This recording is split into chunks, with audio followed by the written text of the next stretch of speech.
Welcome to the Rim Break Rodeo. We hope this video helps. You start in YouTube Studio, sign in and go straight to content. Click the specific video you want its detail page open. Once done, click Subtitles in the left panel to show existing language tracks.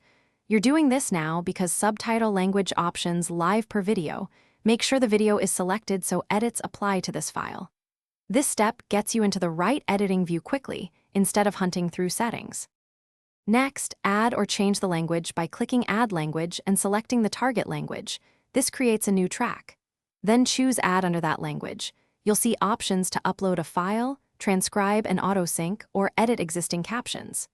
Use Upload File for SRT or VTT when you have studio quality timing. Choose Autosync if you paste a transcript and want YouTube to align timing automatically. Finally, preview the subtitles in the player by enabling captions and selecting the new language, then click Publish to apply changes.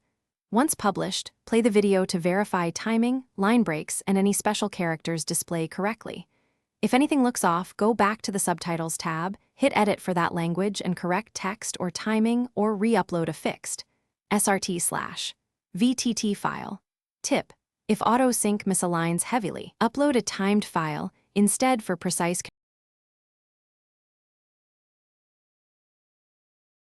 Thanks for watching. Consider subscribing if we helped you.